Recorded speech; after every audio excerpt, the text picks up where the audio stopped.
Speaking of things we should have flipped the desk over when it initially started happening, and people have just accepted enough that it's happening. According to a Mozilla Foundation report on 25 car brands, which, like, how many car brands are there? I was going to say, that is actually a very substantial amount of car brands. Cars are the worst product category they have ever reviewed for privacy.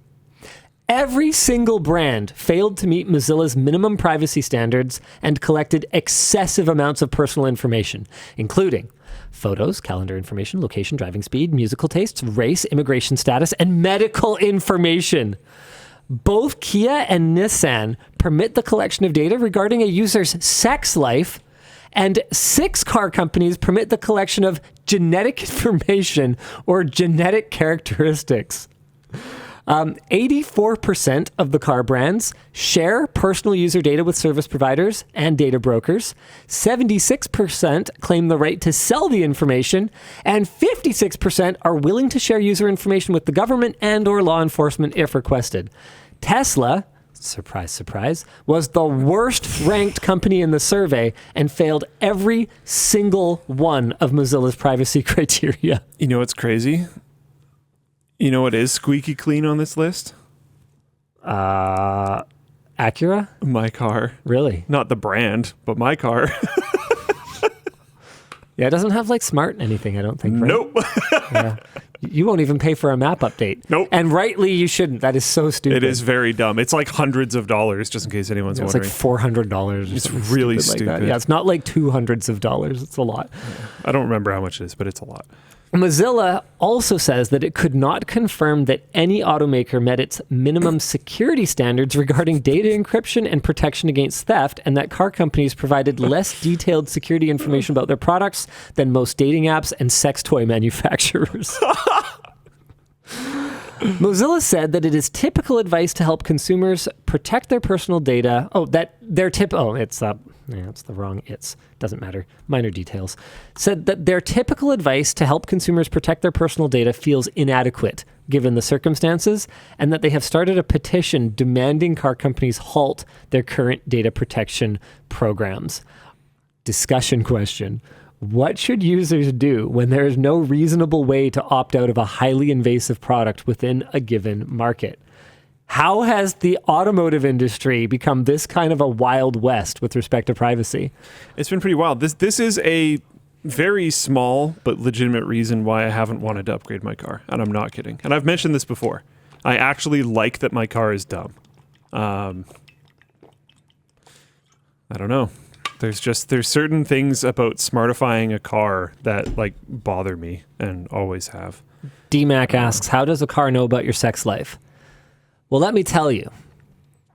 It knows when where you don't you're driving. own a house yet. It knows what time. Well, that too, to be honest.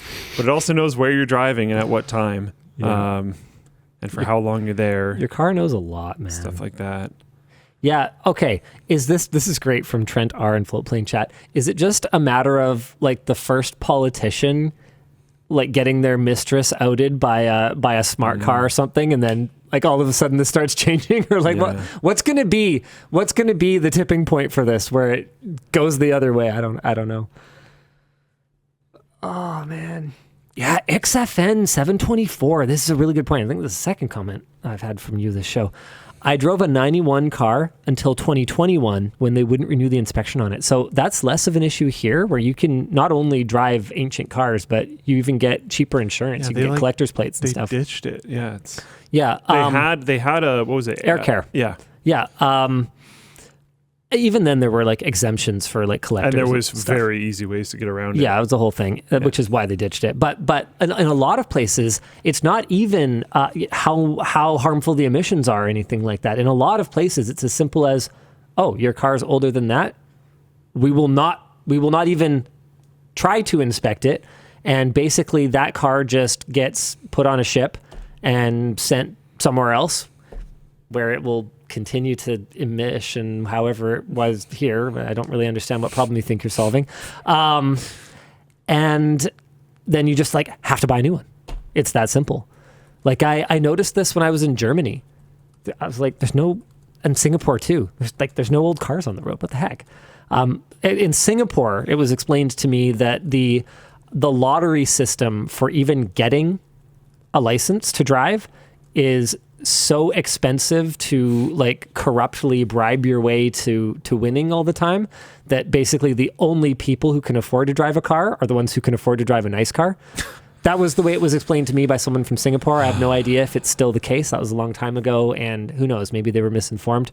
But in Germany, my understanding is that they simply do not they do not allow you to drive a super old car. So guys, please let me know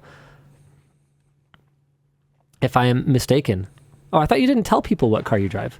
No, I do. It's been in Scrapyard Wars and stuff. People know. Oh, I've always avoided it. Oh, no. All right. Cool. It's been on camera like a bunch of times. There's even, if you remember, I watched this recently because someone was asking who Nick Van Berkel was, a random conversation.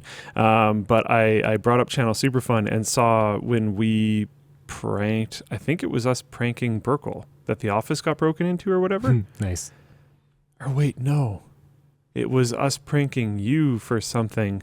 That your car didn't work. Oh yeah, it was when you guys said that my flight time got moved. Yeah, and I offered to drive you. My car's like in that video, and that was back then. So it's been around forever. Yeah, there are some questions that I sort of have about this. My understanding of Germany is wrong. In fact, you don't pay taxes for your car once it becomes an old timer. Okay, then maybe it's just a cultural thing. I do know that there are countries where, they basically just, I mean, the person who left this comment lives in one of them, clearly, where old cars, they simply won't renew your inspection for the most part. Maybe with Germany, it's just more of just like a culture thing. Okay, no, hold on a second. As a German, most cars are killed by TÜV-FUR, I don't know what that is, safety roadworthiness, not general too old. So it's that the regulations change and that car is no longer considered roadworthy. Okay, I knew there was something. Okay, thank you for clarifying that. Interesting. Okay, yeah, very, very interesting.